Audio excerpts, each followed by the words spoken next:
If you're a weather enthusiast like I am, you want to know when the sun rises and the sun sets. We can get that from OpenWeatherMap. It's in the SIS dictionary, which has the sunrise keyword.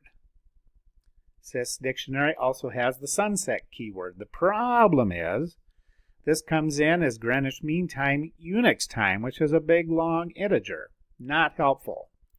So we want to convert this into our local computer time. In our weather utils, we need to, forgot to import that from date time, import date time. There we go. And here's our convert time function.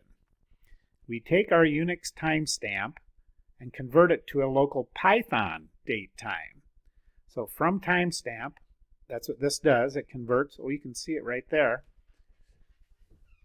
It converts it and puts it into our local time. Well, I like to have a specific format, so I set it up in hours, minutes, seconds, AM, PM. I'm in the United States. I'm not used to seeing 24 hours. We want to strip out the leading left from the hour because we're not used to seeing 01, even though you could have 0100, but I'm not a military time guy. So then we're going to return this time as a local time Python time object to here for both of these. Then we get the sunrise and sunset for the current day.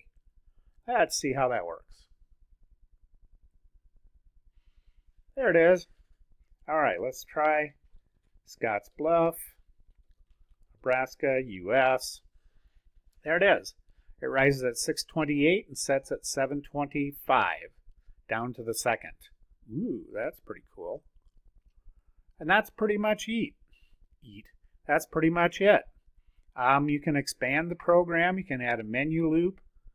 Oh, we already have a menu loop. You may not have them. Oh, there's not a menu loop in the tutorial, but you might want to add your own menu loop. So you can say, oh yeah, I want to get something from Barcelona.